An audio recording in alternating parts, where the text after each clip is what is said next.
प्यारे बच्चों, आज हम प्रश्नावली 3.2 का क्वेश्चन नंबर 2 हल करेंगे। देखिए क्वेश्चन है 2x धन 3y बराबर 11 और 2x ऋण 4y बराबर ऋण 24 को हल कीजिए और इससे यम का वह मान ज्ञात कीजिए जिसके लिए y बराबर यम x धन 3 हो। देखिए समीकरण 1 क्या दिया है हमारा, 2x धन 3y बराबर 11, ये समीकरण नंबर 1 हो गया।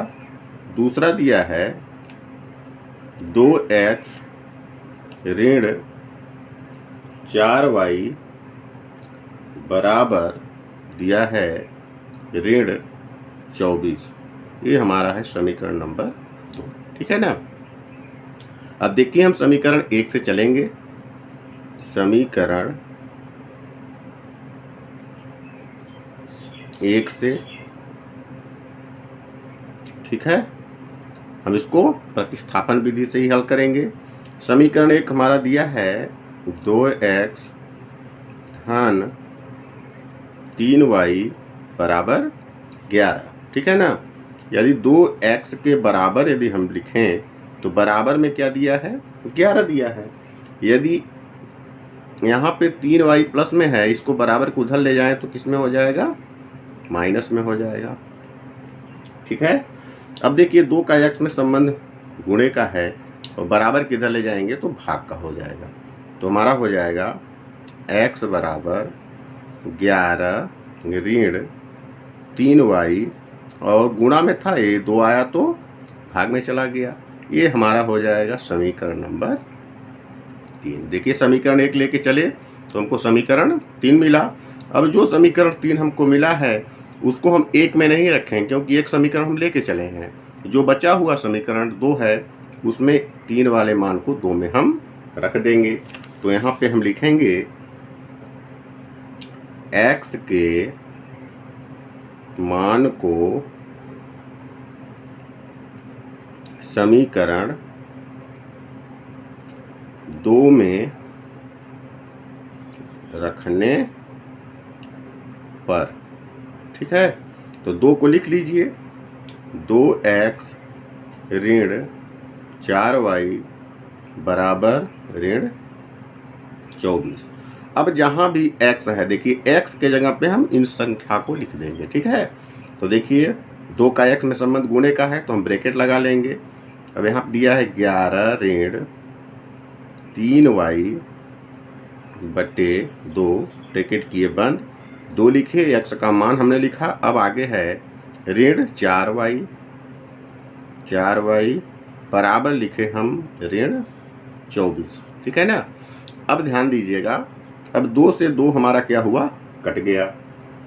बचा हमारा 11 ऋण 3y और आगे भी दिया है ऋण 4y, ठीक है, बराबर ऋण 24।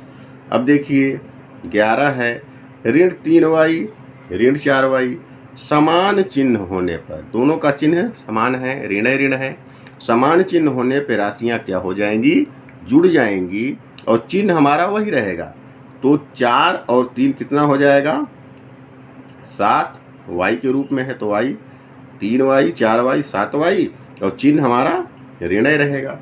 ठीक है। और बराबर में दिया है ऋण 24। ठीक है। अब देखिए ऋण 7y बराबर ऋण 24 दिया है। अब 11 जो है इधर प्लस में है, जब बराबर को उधर ले जाएंगे तो माइनस में हो जाएगा, -11। देखिए मिला हमारा ऋण 7y। देखिए समान चिन्ह होने पे राशियां जुड़ जाएंगी और चिन्ह वही रहेगा। तो 24 और 11 को जब जोड़ेंगे तो हमारा आ जाएगा 35 और चिन्ह हमारा माइनस में लगेगा। अब देखिए 7 का y में संबंध गुणे का है और जब 7 को बराबर किधर ले जाएंगे तो भाग में चला जाएगा। तो y बराबर ऋण 35 बट्टे ऋण 7, माइनस से माइनस कटा और 7 बचे 35, तो y का मान हमको मिल गया 5। ठीक है। अब जो भी मान हमारा आया है उस मान को समीकरण नंबर 3 में हम रख देंगे। तो लिखेंगे यहाँ y के मान को समीकरण 3 में रखने पर, समीकरण 3 हमारा देखिए क्या है, x बराबर 11 ऋण 3y बटे 2, इसको हम लिख लेंगे। तो x बराबर 11 ऋण 3y बटे 2, तो x बराबर 11 ऋण 3 का y में संबंध गुणे का है, तो गुणे का चिन्ह लगा लेंगे। y का मान हमको क्या मिला 5, तो यहाँ 5 रख देंगे और बटे में 2।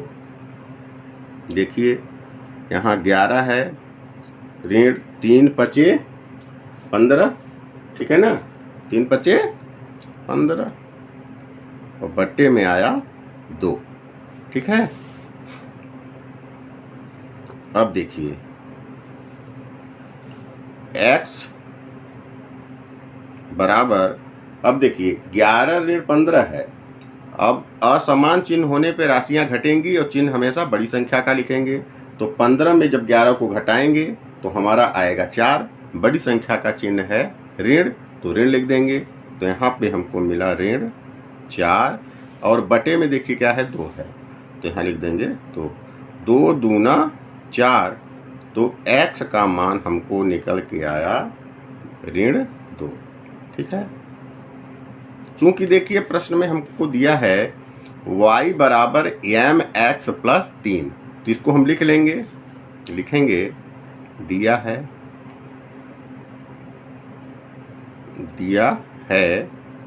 y बराबर mx प्लस में 3।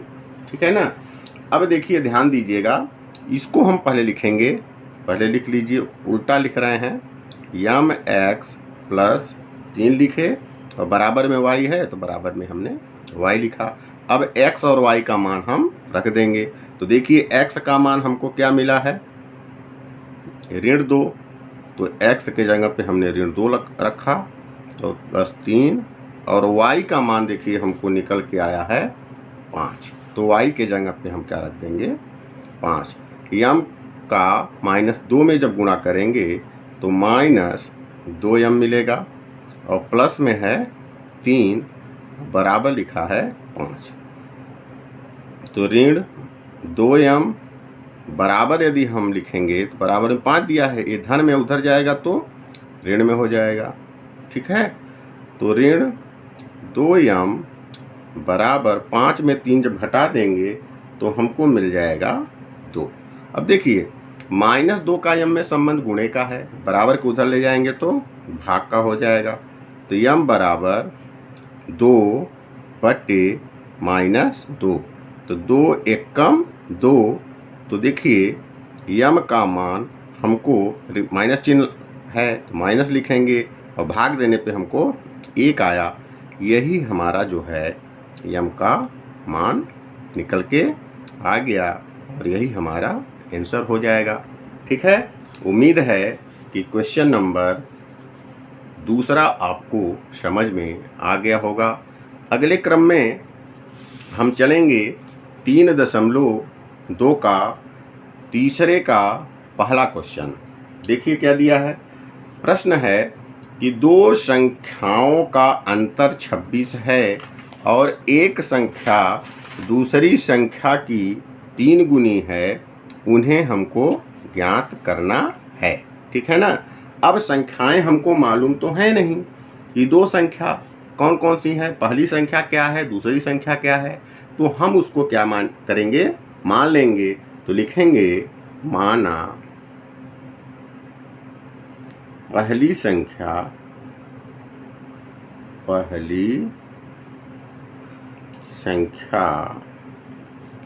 बराबर x है, ठीक है ना, तथा दूसरी संख्या बराबर y। ठीक है ना, पहली संख्या हम x मान लिए, दूसरी संख्या y मान लिए। अब प्रश्नानुसार हम चलेंगे, प्रश्नानुसार, प्रश्न के अनुसार, जैसा प्रश्न कहेगा वैसा काम हमको करना है। ठीक है, तो बोला है कि दो संख्याओं का अंतर, दो संख्याएं हमारी कौन कौन सी हैं, x और y है। अंतर, अंतर का मतलब होता है घटाना, मतलब इन दोनों संख्याओं को घटाने पर हमको कितना मिलता है, 26। तो इस रूप में हमको लिख देंगे। तो x में जब y को पहली संख्या में दूसरी संख्या को जब घटाते हैं तो हमको कितना मिलता है, उसके बराबर 26 मिलता है। ये हमारा हो गया समीकरण नंबर 1। ठीक है ना। फिर देखिए बोल रहा है और एक संख्या दूसरी संख्या की 3 गुनी है। एक संख्या मतलब पहली संख्या, पहली संख्या दूसरी संख्या की 3 गुनी है। तो पहली संख्या हमारी क्या है, पहली संख्या x है, बराबर दूसरी संख्या की 3 गुनी है, दूसरी संख्या y है। अब बोला है कि दूसरी संख्या में 3 का गुणा कर देना है, तो दूसरी संख्या हमारी वो बन जाएगी 3y। ये हमारा हो जाएगा समीकरण नंबर 2। ठीक है। अब देखिए x के मान को हम समीकरण 1 में रख देंगे। तो यहाँ लिखा है, लिख देंगे x के मान को समीकरण 1 में रखने पर। ठीक है ना। तो समीकरण 1 हमारा है x ऋण y बराबर 26। तो x जहाँ भी है वहाँ रखेंगे 3y। तो ठीक है, तो x लिखे, x के जगह पे हमको क्या लिखना है, 3y। तो हमने 3y लिखा, x के जगह पे 3y लिख दिए। अब बचा -y बराबर 26। अब 3 ठो y में 1 ठो y घटा दीजिए तो क्या बचेगा, 2y बराबर 26। अब देखिए 2 का y में संबंध गुणे का है, इधर ले जाएंगे तो भाग का हो जाएगा। तो y बराबर 26/2। तो 2 से काटेंगे तो 2 1 कम 2, 2 तिहाई 6। तो देखिए y का मान हमको निकल के आया 13। ठीक है। अब इस y के मान को हम समीकरण 2 में रखेंगे तो हमको x का मान मिल जाएगा। आप 2 में रखें चाहे 1 में रखें, दोनों मान मिलेगा हमको। लेकिन हमको देखिए x बराबर 3y लिखा है, छोटा समीकरण है, इसलिए हम समीकरण 2 में रख रहे हैं। तो y के मान को, y के मान को समीकरण 2 में रखने पर, समीकरण 2 हमारा क्या है, x बराबर 3y।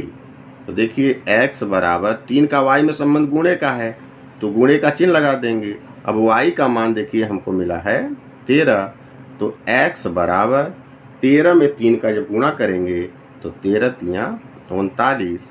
ये हमारा आ गया x का मान। और हमने क्या माना था, पहली संख्या x माना था। तो यहाँ लिखेंगे अतः पहली संख्या बराबर हमने x माना था, तो x का मान देखिए हमको क्या आया 39। तथा दूसरी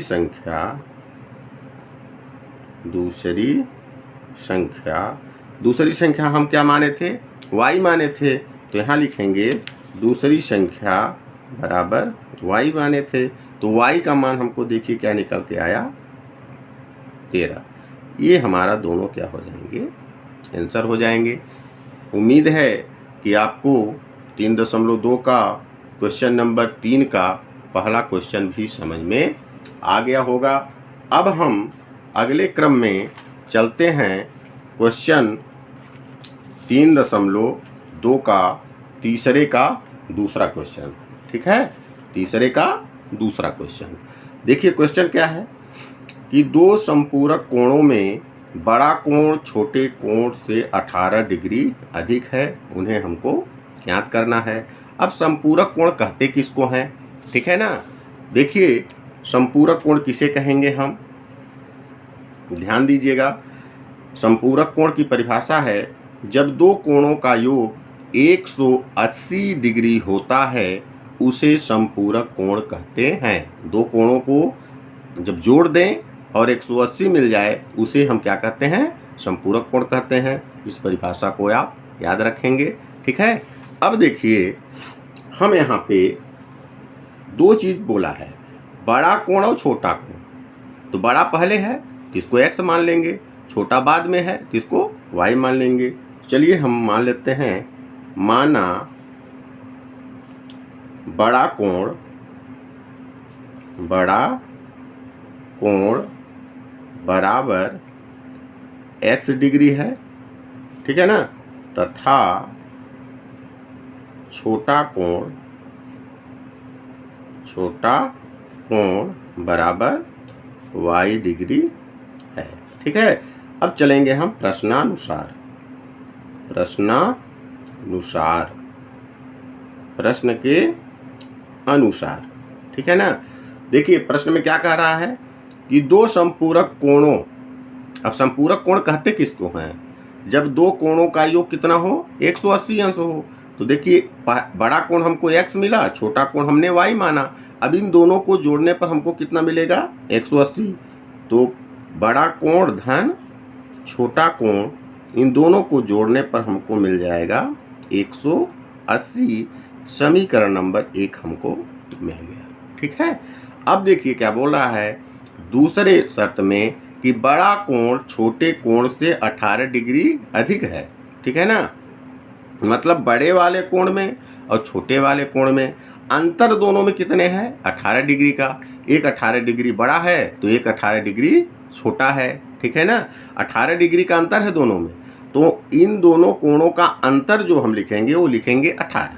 तो देखिए दूसरा समीकरण क्या मिलेगा, बड़ा कोण माइनस छोटा कोण। देखिए बड़ा कोण और छोटा कोण दोनों का अंतर हमको दिया है 18, ये हमारा हो जाएगा समीकरण नंबर 2, ठीक है ना। उम्मीद है कि समीकरण आपको समझ में आ गया होगा। अब चलते हैं समीकरण 1 से, समीकरण 1 से, ठीक है। देखिए समीकरण 1 दिया है हमारा x धन y बराबर 180।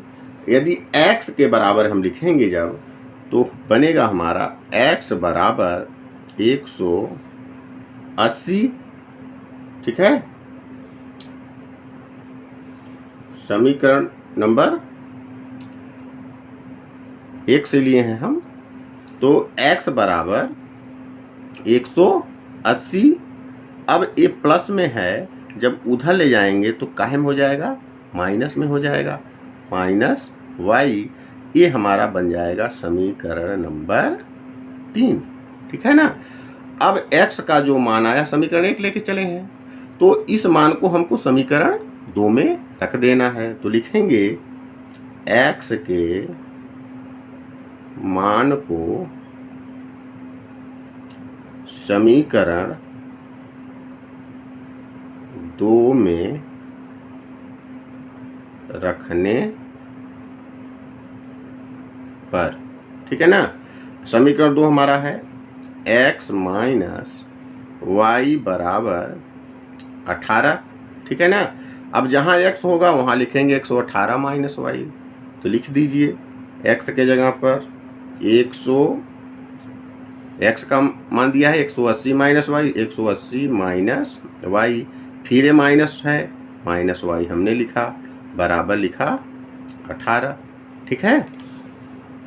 अब देखिए 180 हमने लिखा, समान चिन्ह दोनों का है, एक y यहाँ है एक y यहाँ है, तो 2 y होंगे, लेकिन दोनों का चिन्ह समान है तो चिन्ह क्या आएगा, माइनस आएगा, और 2y बराबर 18। अब देखिए यदि हम यहाँ माइनस 2y लिखते हैं तो बराबर में दिया है 18। अब देखिए 180 का चिन्ह धन है, जब बराबर को उधर ले जाएंगे तो ऋण हो जाएगा, ऋण में 180 आ जाएगा, ठीक है। अब देखिए ऋण 2y बराबर 180 में 18 को हम क्या करेंगे, घटाएंगे, क्योंकि एक का प्लस है एक का माइनस है, तो असमान चिन्ह होने पर राशियां घटेंगी और चिन्ह हमेशा किसका लिखेंगे, बड़ी संख्या का लिखेंगे। तो 180 में जब 18 को घटाएंगे तो हमको मिलेगा 162 और बड़ी संख्या माइनस में है तो हम यहाँ माइनस लगा देंगे। देखिए 2y का संबंध गुणे का है, जब 2 को इधर ले जाएंगे तो भाग में चला जाएगा। तो y बराबर ऋण 162 और भाग में आ गया -2, तो माइनस से माइनस कटा और 2 का पहाड़ा जब पढ़ेंगे तो 16 2 8 16 और 2 एकम 2, तो देखिए y का मान हमको निकल के आ गया 81। ठीक है ना। अब y के मान को हम रखेंगे समीकरण नंबर 3 में, लिखेंगे y के मान को समीकरण 3 में रखने पर, समीकरण 3 हमारा देखिए क्या है, x बराबर 180 माइनस वाई, तो लिखेंगे x बराबर 180 माइनस वाई, तो x बराबर 180 माइनस y का मान हमको मिल गया 81। तो x बराबर, अब 180 में जब 81 को हम घटाएंगे तो हमको मिल जाएगा 99। ठीक है। अब देखिए हम माने क्या थे, बड़ा कोण क्या माने थे, x डिग्री, और छोटा कोण क्या माने थे, y डिग्री। तो यहाँ हम लिखेंगे अतः बड़ा कोण बराबर हमने माना था x डिग्री, तो x का मान हमको क्या आया 99 डिग्री, तथा छोटा कोण हम क्या माने थे, छोटा कोण हमने माना था y डिग्री, तो y का मान क्या आया हमको 81, तो 81 डिग्री ये हमारे आंसर हो जाएंगे। देखिए प्रश्न में बोला है कि दो संपूरक कोण कहते किसको हैं, संपूरक कोण जिन दो कोणों का योग 180 अंश होता है। देखिए इन दोनों को जब जोड़ देते हैं तो हमको 180 मिल जाता है ना। दूसरा शर्त क्या बोला था, बड़ा कोण छोटे कोण से 18 डिग्री अधिक है। यहाँ देखिए बड़ा कोण छोटे कोण से कितने डिग्री, 18 डिग्री अधिक दिख रहा है। इसका मतलब ये हुआ कि हमारा उत्तर क्या है, सही है। उम्मीद है कि आपको 3.2 का क्वेश्चन नंबर तीसरे का दूसरा क्वेश्चन भी अच्छी तरह समझ में आ गया होगा। यदि आपको वीडियो अच्छा लगा तो वीडियो को लाइक करें, सब्सक्राइब करें और कमेंट्स ज़रूर करें कि आपको वीडियो कैसा लगा। ठीक है ना। उम्मीद है कि आपको यह वीडियो अच्छी तरह समझ में आ गया होगा। धन्यवाद।